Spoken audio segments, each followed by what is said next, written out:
Hello and welcome to Hedge Witch Herbarium. This is Kelly and I'm showing the plans that I've created for my herb garden in 2026. It's going to take a while because I'll be clearing the spots in the garden that I want to do, marking them out, but I'm going to show you how I decided where to plant what. Here first is my spreadsheet that I created, and I'm just detailing all the plants that I will be planting. So I've included in here information. For example, some of them have special instructions, so when I entered this, of course it's not going to pop up, or it's taking its time, but as you can see there's different notes and things that I've put in here just for myself so I don't forget. Some things I know, but just to remind myself. I've color coded them in these ways. You can see down here the legend where the different plants need full sun, or full sun to part shade, or part shade to part sun, and dappled to full shade. That might seem a bit silly to you, but some plants are very particular about where they grow. So I've color coded those for myself so I know, what they require, but also I've put the zones in here to illustrate that the majority of the plants that I'm choosing, and I wish that Copilot would piss off, I'm sorry about that, but some of the zones, like this one here, Patchouli, it usually only grows in zones 10 to 12, and I'm in zone 7, so the majority of these, as you can see, actually not including ashwagandha, so ashwagandha and patchouli are outside of my zones. Now, I'm a stubborn person and I like to at least try and either keep them inside or in a greenhouse, which we're yet to develop, but I do have a little shed that I can use out there that has full sun coming in the window. I don't have a lot of plants in the house, or at least in the rooms that the cats are allowed, because they just seem to destroy them. They're little buggers. But anyway, so the majority of the plants I have are in the zone and should be fine if I follow the steps, but there's just extra special things I need to do. For example, with patchouli, it needs to be overwintered. I can't leave it outside during the winter, and the same with a few of the other plants like white sage. Now that's interesting because I am going to be growing it in big pots, but I'm not 100% sure where I'll put it in the winter, but I'm going to try. And also, of course, the dream root here, I'm growing that in pots. That's an African dream root that actually does increase lucid dreaming and vivid dreams. And it's not a magical thing, it's an actual fact. They whip up the roots in water and drink the foam, but I'll talk about that more when we get to that frame. But the same, like I said, with ashwagandha, and I like to put the certain plants that need overwintering in pots so that they are easy to move. But anyway, you can see here too, I've noted the germination, how long it's going to take before the seedlings come up. The indoors plants, some of these could be direct sown in the garden, but I'd rather not. I'm a little bit fussy. I like to watch every step of the way. I've got to stop being so over-controlling with things that nature says, let me take over. But anyway, and these ones I will be planting outdoors directly in pots or into the ground when the times come, which of course is here in the column for sow dates. I've put in there the time frames that I need to be sowing them, whether indoors or outdoors.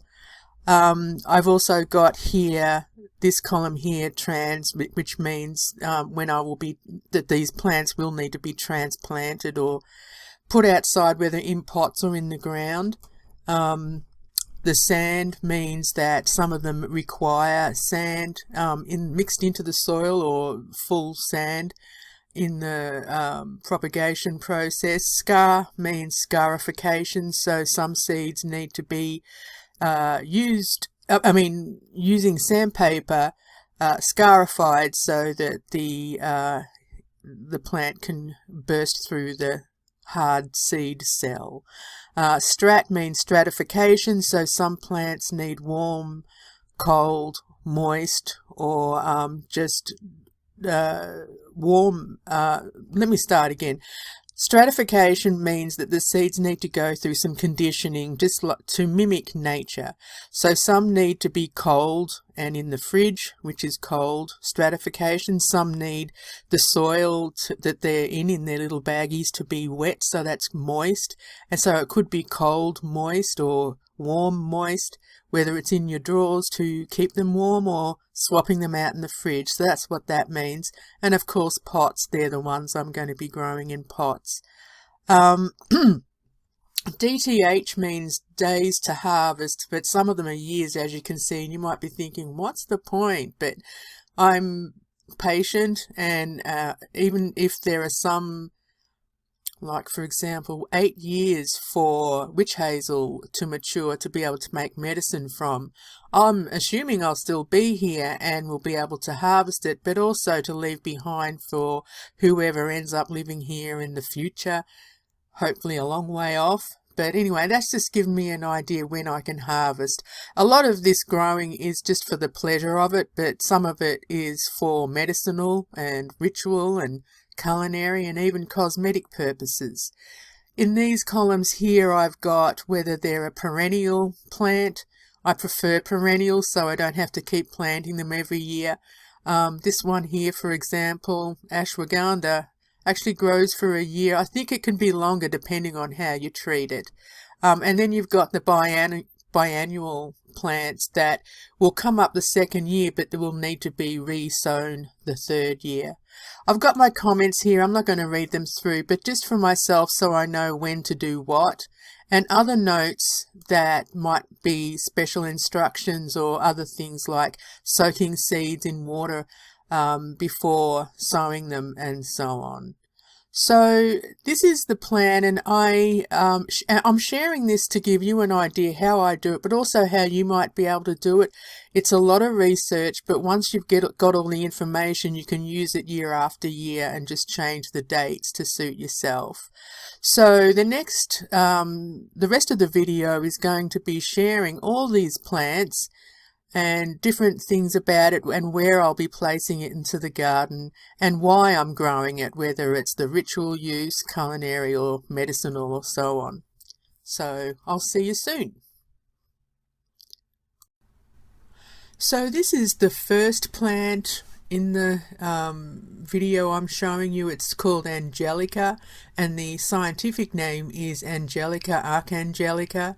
It needs full sun to part shade, but it likes a boggy situation, and I have a little boggy section of the garden, as you can see there in the background, especially to the right is where I plan to plant them. I'm growing it for these purposes: for medicinal, stomach issues; for ritual use, higher self-contact; for culinary use, tea, jams and candy. You can candy the stems; and cosmetic, for perfume. It's got a glorious scent. And the deity that I'm consecrating it to will be Isis. And just a little note there, although Angelica is associated with Saint Michael, the archangel, I still decided to go with Isis. It just felt, especially for the ritual use that I'm planning to use the plant for, which is higher self-contact.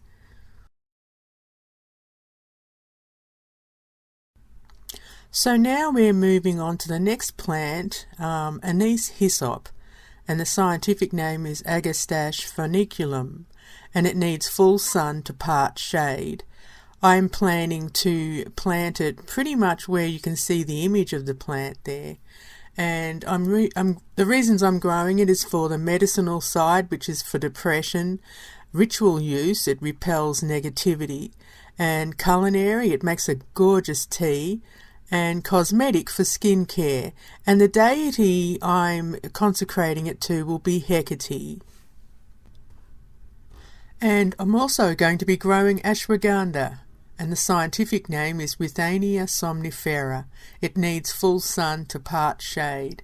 And where I'll be growing it will be a little bit to the northwest of where that is, closer to the back of the garden there. But the reasons why I'm growing it is for medicinal, it's an adaptogen, ritual use for mental powers, culinary, the seeds can be used to make vegan cheese. I really look forward to trying that. And also the seeds for vegan cheese, so that's the culinary purpose. I'm really looking forward to trying that out. And cosmetic purposes because it stimulates collagen. The deity I've chosen to consecrate the plant to is Parvati. And so this next plant, which is Belladonna, scientific name Atropa belladonna, is poisonous. So, of course, I won't be using it for cosmetic, culinary or medicinal uses. And I just love Belladonna. We had it wild in the garden when I was little. It requires dapple to full shade, and I'm growing it in pots so I can move it around if need be, and also for safety. The ritual use I'm growing it for is for exorcism and banishing, and the deity I decided to have 3 goddesses to consecrate it to. Hecate, Lilith and Ereshkigal for their energies to do with exorcism and banishing. And the next plant I'm choosing is African dreamroot. The scientific name is Silene capensis, and it requires full sun. I'll be growing it in that patch there you can see in the centre of the back part of our garden where all the full sun is. And its medicinal properties include quality sleep. Apparently it really does help you develop good sleep, and the ritual use is dream magic, and culinary as a tea, and there's no cosmetic purposes for it. The deities I'm consecrating it to is Hypnos and Morpheus, but the plant itself is used by the Xhosa tribe in Africa. And what you do is you get the roots and put them in water, whip them up until you get foam, and then you eat the foam.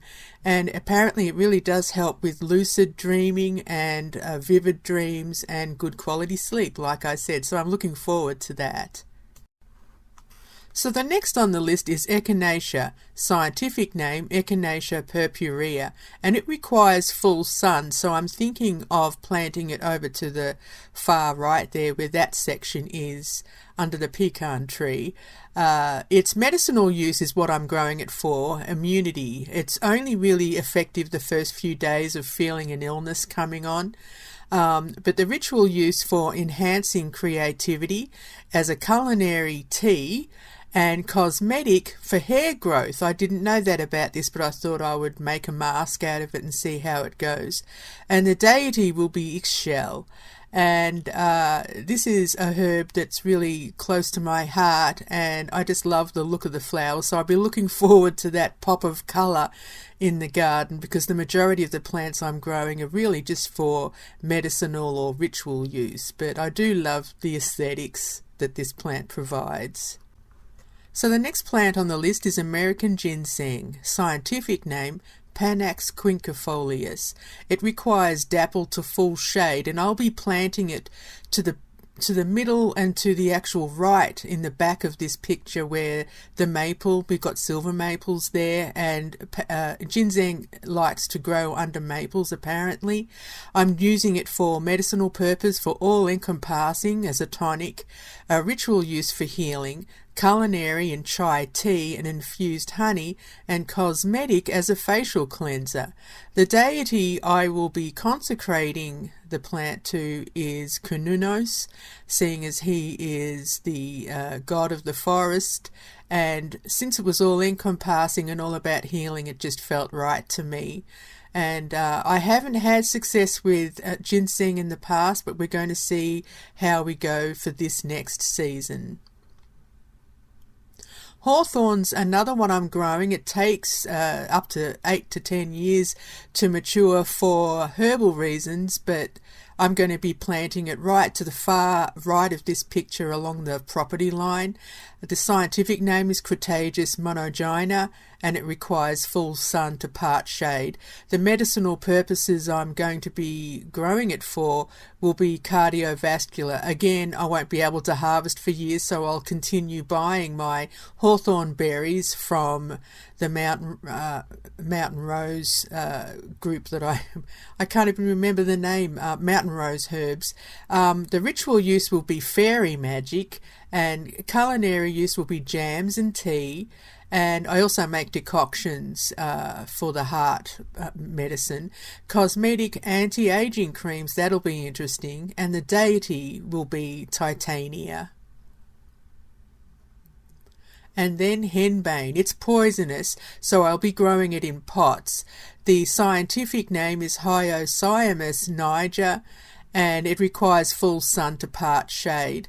I'm not using it for medicinal, culinary or cosmetic purposes because of the fact that it's poison, even though you might be able to if you're a well-trained person into this kind of stuff, into chemistry and all that, but I won't be bothering. Apart from ritual use, divination and path working. And the deity I have chosen is the Pythia, the oracle of in Delphi, Apollo's high priestess.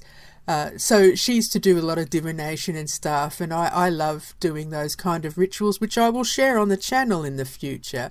But I look forward to growing this beautiful flowers, but again in pots, just to be safe. Licorice root. Now this is one you have to be careful with because it can fiddle around with your blood pressure and liver apparently, and it's really hard to pronounce the scientific name, but it's Glycyrrhiza glabra, and it requires full sun, so it'll be there somewhere in the middle of the garden there where you see the full sun. I'm using it for medicinal purposes, for an adrenal tonic, which I really would love to see how that works. Ritual use for divination and balance. The culinary, of course, to make licorice confectionery and tea. It's a delicious tea. And cosmetic, apparently it makes a soothing skin cream, so I look forward to seeing how that works out, and of course I will share the content when I do. And the deity that I'm going to be consecrating the plant to will be Ma'at, Egyptian goddess, and I always think of her when I think of balance. So the next plant will be Mandrake, another poisonous one, so I'll be growing that in pots. Mandragora officinarum is the scientific name, and it requires part shade to part sun.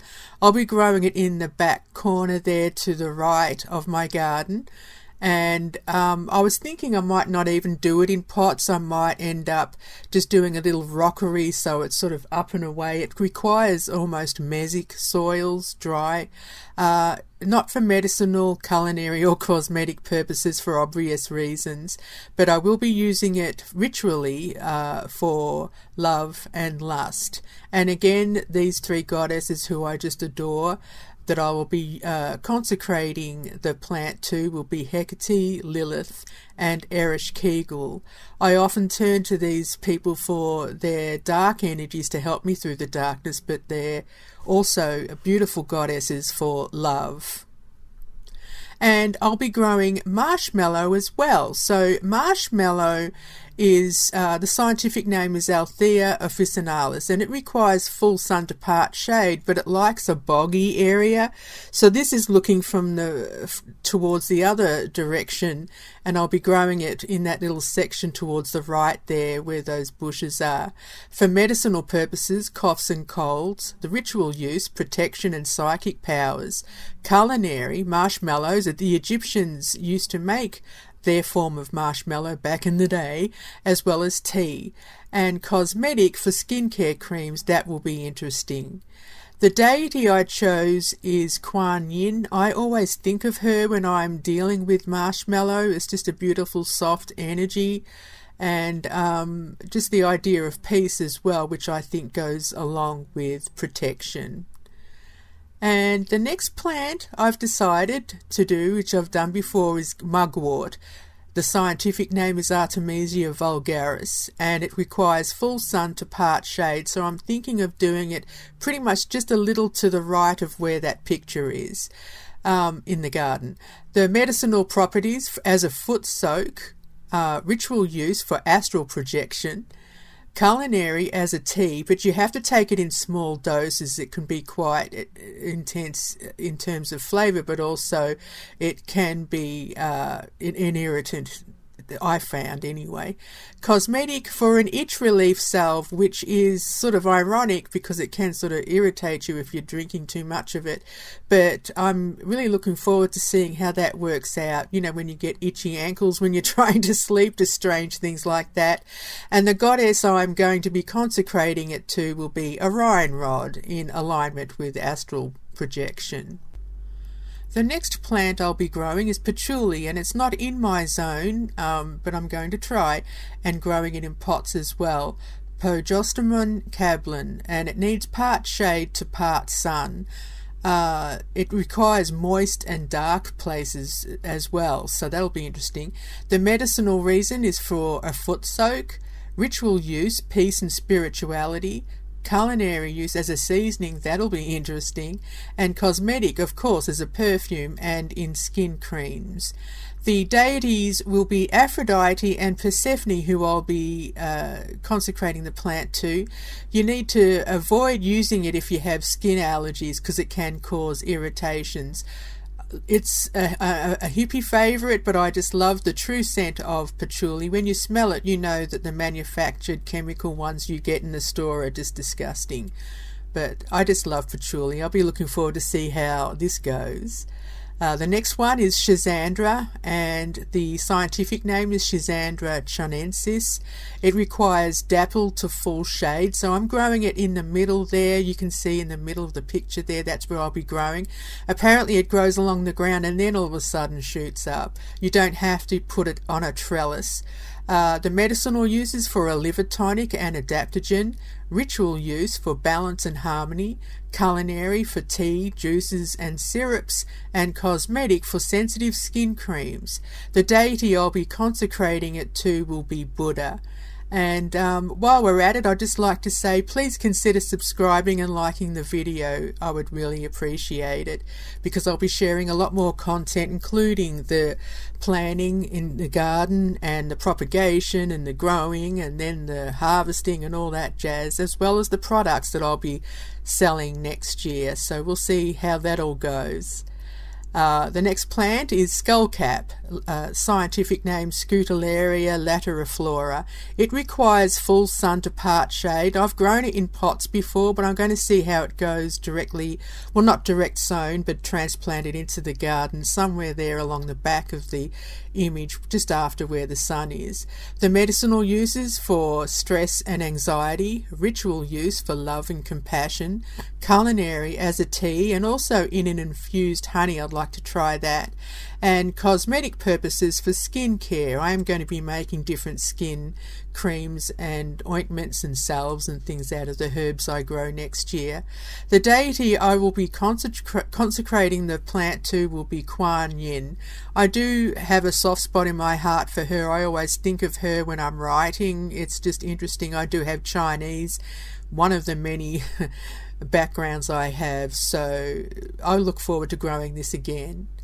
St. John's wort, the scientific name is Hypericum perforatum, or perforatum, however you want to pronounce it. It requires full sun, so that will be there in the really sunny patch towards the sort of like the middle to the right.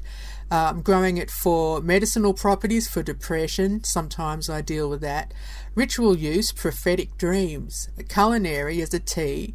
And cosmetic, skin soothing creams. I look forward to seeing how that works. The deity I will be consecrating it to is not St. John the Baptist, but Lu. I really love Lu, the god of light and all that jazz, but avoid using the roots and unripe berries because apparently they can be toxic. I look forward to seeing this beautiful herb. I just love the shade of orange, but also what it all encompasses, just a lovely healing plant. And the next one is Valerian. I grow this, and the patch that I grew last time has finally given out, so I'm starting it again. Scientific name Valeriana officinalis. It needs full sun to dappled and part shade, so I'm growing it in the same area where I did before. That picture there is my previous patch. The medicinal reasons for insomnia and anxiety, ritual use for dreams, culinary as a tea, and also infused honey. I'm looking forward to seeing how that goes. I've only just made tinctures and teas out of it. Cosmetic purposes for perfume and skin cream, which is funny because some people say it's horrible, it stinks, but it's got a beautiful scent until a certain point, so that'll be interesting to see how I can go with that. And the deity I'll be consecrating my patch to will be Morpheus, which is what I did last time too, because of the dreams, of course, and I always think of him when I think of Valerian. The next plant I'm going to be growing is white sage. Its scientific name is Salvia apiana, and it requires full sun. Some say there's ethical issues with growing it, but I say let's keep it alive because it is endangered. Medicinal properties for sinus and sore throats, ritual use, smudging and exorcism, which is what it's famous for. Culinary as a tea and seeing how it goes in seasonings, and cosmetic for antifungal creams. The deity I decided to consecrate the plant to is Thoth. I've always loved him, especially when it comes to the mental properties, and I just feel there's just something to do with the wisdom that comes with the plant that just goes hand in hand with this Egyptian god. And I will be planting that again somewhere there in that section towards the right, actually, where the full sun is. And the next one is Witchhazel. This will be a shrubby bush. Grows tall, but I'll be using it as a hedge on the far right. You can't see it, but along the side of the property next to the next to the Hawthorn. But the scientific name is Hamamelis virginiana, full sun to part shade, medicinal reasons for skin conditions, ritual use for raising power, culinary as a tea, and cosmetic as a skin toner. It takes years for it to be ready to harvest, but I'm planting anyway because I love it, and I get my herbs again, like I said before, at Mountain Rose Herbs. The deity I'll be consecrating it to will be Freya. I just feel that connection between her and the plant with the magic, and especially with the raising of power, so I look forward to using it for that purpose. Wormwood, of course, I've always loved wormwood. It's one of the original loves of mine. The scientific name is Artemisia absinthium. It needs full sun to part shade. Medicinal reasons for a liver tonic, ritual use for invoking spirits, culinary to make bitters, and cosmetic to see how it goes in a perfume. Apparently the perfume industry does use wormwood for that purpose. The deity I will be consecrating it to is Artemis, of course. I just love Artemis, and this plant always makes me think of her out there in the woods with her hounds. It is poisonous in large doses, so you have to be careful if you're taking this internally. Also with wormwood, you can just hang a sprig in your wardrobe. It keeps insects away from your clothes, or it used to be a big deal, silverfish back in the day, but it's also got a very unique scent and I just love it. And last but not least, yarrow. Achillea millefolium is the scientific name, and it requires full sun to part shade. I will be growing that somewhere towards the back, in the middle towards the back where that little garden is. You can see the medicinal reasons: wound healing. It stops bleeding if you chew up the leaves and put them on a gaping wound. Apparently it stops the bleeding. Quite magical. The ritual use I'm using it for, though, will be exorcism and purification, culinary for bitters, and cosmetic. Apparently it helps with hair loss, and I'm going through thyroid issues, so that will be interesting to see how that goes. The deity I will be consecrating it to is Anubis. He just feels right for the plant. I always think of Anubis when I think of yarrow for some reason, but also is to do with funerary rites. So your garden should be your personal sanctuary, and this is a hard lesson that I've learned and why I'm getting back into the garden to go full swing. And I wanted to share other little pictures of my garden. This section is where my magnolia tree is, and I'm going to be setting up an altar there. And this is the front left of our house. I might be putting more potted plants there down the side next to my shed and the carport. That's our silver maple there at the front, and I'm not going to plant anything in the front just because I'd like it the way it is there. And I thought I'd share that the garden can be just as magical in the winter. This was taken off my back garden quite a while ago. And also I wanted to share a free gift I got from the hawk that keeps coming to visit the garden. I just thought it was wonderful and magical. So it's really important to remember nature. So anyway, stay tuned for more updates. And please like the video and subscribe for more. Blessed be and take care of yourself.